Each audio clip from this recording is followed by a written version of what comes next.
March 20-25 അത്തം നക്ഷത്രക്കാർക്ക് കന്നി രാശി അനുഭവപ്പെടുന്ന ഫലങ്ങൾ ചുവടെ വിവരിക്കുന്നു. സാമ്പത്തികവും കരിയറും. ഈ മാസം ശാസ്ത്ര സാങ്കേതിക മേഖലകളിൽ പ്രവർത്തിക്കുന്നവർക്ക് വിജയം ലഭിക്കാൻ സാധ്യതയുണ്ട്. സ്ഥലം വാങ്ങി ഗൃഹനിർമ്മാണ പ്രവർത്തനങ്ങൾ ആരംഭിക്കാനും വിദേശത്തുള്ളവർക്ക് സ്ഥിരതാമസാനുമതി ലഭിക്കാനും സാധ്യതയുണ്ട്. ആരോഗ്യത്തിൽ വലിയ പ്രശ്നങ്ങൾ പ്രതീക്ഷിക്കുന്നില്ല. എന്നാലും ആരോഗ്യകരമായ ജീവിതശൈലി പാലിച്ച് ശരീരസുഖം നിലനിർത്തും. വ്യക്തിഗത ജീവിതം.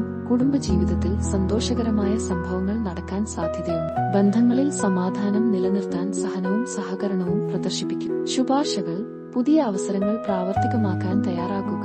ഇത് ജീവിത നിലവാരം മെച്ചപ്പെടുത്താൻ സഹായകരമായിരിക്കും. ആരോഗ്യകരമായ ജീവിതശൈലി പാലിച്ച് ശരീരസുഖം നിലനിർത്തും. കുടുംബബന്ധങ്ങളിൽ സഹനവും സഹകരണവും പ്രദർശിപ്പിക്കും. ചാനൽ സബ്സ്ക്രൈബ് ചെയ്യുക, ലൈക്ക് ഷെയറും ചെയ്യുക. ഈ ചാനലിൽ വരുന്ന പ്രഖ്യാപനം മുഴുവനും കമ്പ്യൂട്ടർ ബന്ധപ്പെട്ട് ഉള്ളതായതിനാൽ 90% ബലം നിങ്ങൾക്ക് കിട്ടുന്നതായിരിക്കും. കിട്ടിയവർ കമന്റ് കുറിക്കും. നന്ദി.